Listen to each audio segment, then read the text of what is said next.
Yo guys, what's going on? Robert Warshak here, and we're going to be going over my 2020 Hall of Fame card predictions. I hope that these cards get moved to the Hall of Fame, which would be really nice, and I'll be very sad if they don't. I think these cards are problem cards, and I will go over what they are. So without further ado, let's hit it. Leroy, first card. I fucking hate this guy. I hate this card so much. If you watched any of my streams, I talk shit about this guy all the time. I understand the more aggressive players think Leroy is a necessary evil because you need some way to, respond to those pesky, us control decks need to be taught a lesson, and Leroy teaches that lesson. But let me tell you, if you think about this card, you got to be true to yourself. Is when someone plays a Leroy Jenkins against you, do you feel good? The answer is probably not. You're like, wow, they top deck Leroy. When you play Leroy Jenkins and you kill someone with Leroy, that really, that feels maybe good a couple times, but does that really, show a huge display of skill? Did you do something so amazing that you want, no, you just played this guy who the only time that this guy's even played is when you're charging in to kill your opponent because they have, less than 6 life left. He is used for basically no other purpose other than that, and it's just not cool. There's nothing cool about this guy. Leroy is cool, but I am so tired, seeing this guy for 5 years now. I think it's about time that we, he packs it in. He goes to the Hall of Fame. He goes to Wild. You guys can still play him there, but in standard mode, I am sick and tired of this guy, and especially you and Big and Druids who think you're slick for teching this guy into your deck and you charge at me with a 10 attack Leroy. Yeah, I'm talking to you. All right, moving to the next one. This is going to be the Edwin. Looking at you rogues, being able to cheat out an Edwin if you have coin and shadow steps. You have shadow step, you put back a lackey, you coin out an Edwin, you made anywhere between an 8-8 to a 12-12 Edwin on turn 3. Why is that acceptable? It happens once every 10 games or something like that. And there's almost 0 decks that can deal with that unless you're a priest and have a Shadow Word Death, or you're a warrior and manage to have Execute, which nobody even plays that right now. It's just Shield Slam. So, I mean, it's just, there's not a lot of counterplay to it. Later in the game, it's not as big of a deal. But still, Edwin is a card that if cheated out in the early game, can just literally give you wins because you were on the lucky hand of getting coin that game, and then you happen to draw 2 shadow steps. So cards that influx the early stages of the game as much as cards like Edwin, I don't think are healthy. I think there's better cards that we could play in the early game that actually give your opponent a chance, but are also fun to play with. And Edwin doesn't really fit that keynote. Moving to the next card that, holy crap, this guy's, I actually made an entire video montage of me getting destroyed by this guy. That's going to be the Mind Control tech. This is a card which basically says if your opponent is a good player and they have a lot of minions on the board, you can randomly take their best one. It's a card that shouldn't really exist. We saw its prime during the Quest Shaman era, where basically if you ever had any minions on the board, they were the Quest Shamans. If you had 5 minions, they take 2 of them because of the hero power triggers this guy twice. He's a card that really shouldn't exist. Granted, some of you may argue, hey Rob, just play around Mind Control tech. It's okay, cool, I can play 3 minions the entire game. That's fantastic. The board holds 7, but I have to only play 3 because they have a 3 mana neutral card. For those of you who are like, Rob, why are you so salty about this guy? Apparently you did not play during the Quest Shaman meta, and for those of you who did, please stick up for me.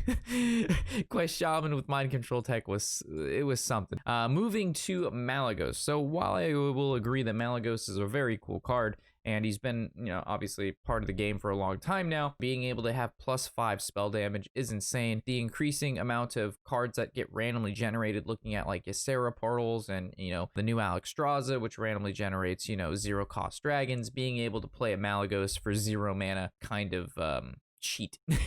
So moving this guy over to Wild I think would be good. Let's get some other minions in the game that do spell damage, but I think he's, like I said, he's had his time to shine, and it is time to go to Wild. So moving to a card, a lot of you are going to be like, what the fuck, Rob?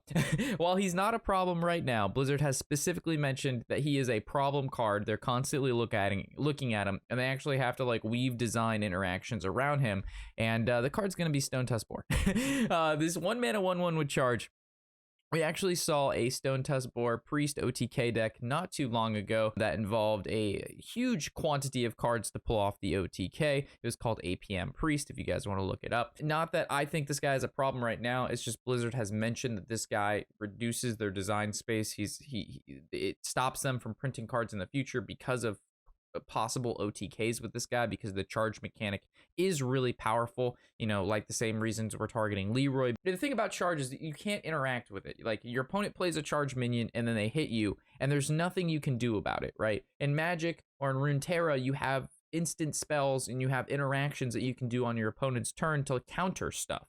In Hearthstone, there's no countering ability. Whatever your opponent does on their turn is just what they do, and there's nothing you can do about it. So cards with charge, I don't like, because you can't do anything about it. You can't play around it other than playing like a taunt minion or whatnot, but there's no actual like counter spell mechanic. So while this guy, like I said, isn't really a big deal now, Blizzard has mentioned that this guy is a big deal and like a card they constantly look at when making new cards. And I want as many cool new cards as we can get. And if removing Stone Tusk Boar gets us cool new cards, fuck Stone Tusk Boar. Get out of here, dude. We'll chop them up, make them bacon, call it a day.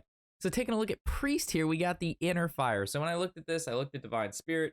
I looked at Inner Fire. For those of you who don't know what Divine Spirit does, maybe I'll pull it up. It doubles the minion's health, and this one switches the health to its attack.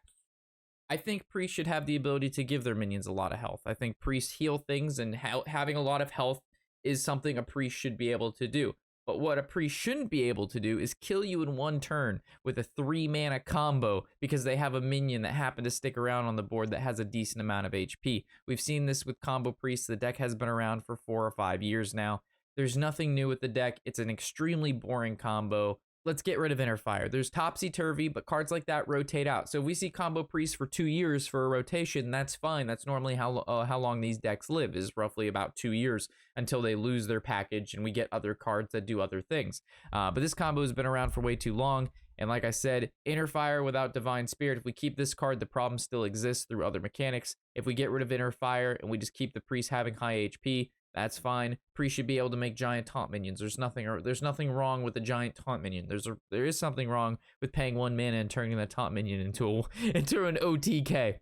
So moving to a card that doesn't really look so powerful at the front end of it, but let me explain why I think cards like Backstab need to go. So first of all, it's been part of the rogue package forever. Every single rogue deck, the first thing you do, you put into Backstabs. It's a 0 mana, kill an early game minion. It's tempo. It's a combo activator.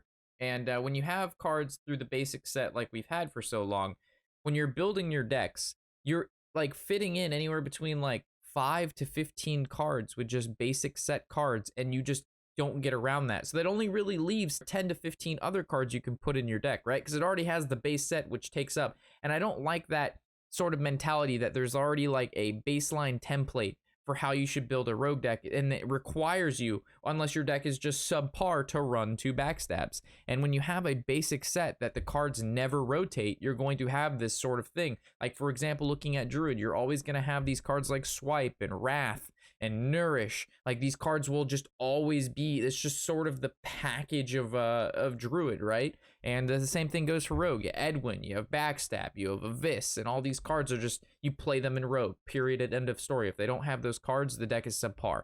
And I don't like that sort of mentality in Backstab. Just having to always play this card, unless your deck is subpar, is not, I don't like that at all. I want to be able to build a deck with other cards and it, you know, not always just have to go these go-to cards. So that is the final card I have selected for my Hall of Fame predictions for this year. I would like to know what you guys have to think about this, because these are some pretty bold statements I'm making. These are some pretty bold predictions, and I want to know if you guys are on track with me. Am I off the rails here? Or maybe there's some other cards that I could possibly miss that are even crazier than the cards that I have already listed here. Quick note, I was also taking a look at Alexstrasza. After looking at that card a while, I like what it does. It's a hedge against control decks. It's a card that I think can stick around, but it's something I definitely took a look at. So with that, thank you guys for watching. I will catch you in the next video, of course. I'm Robert Warshak, and happy whatever the hell day it is.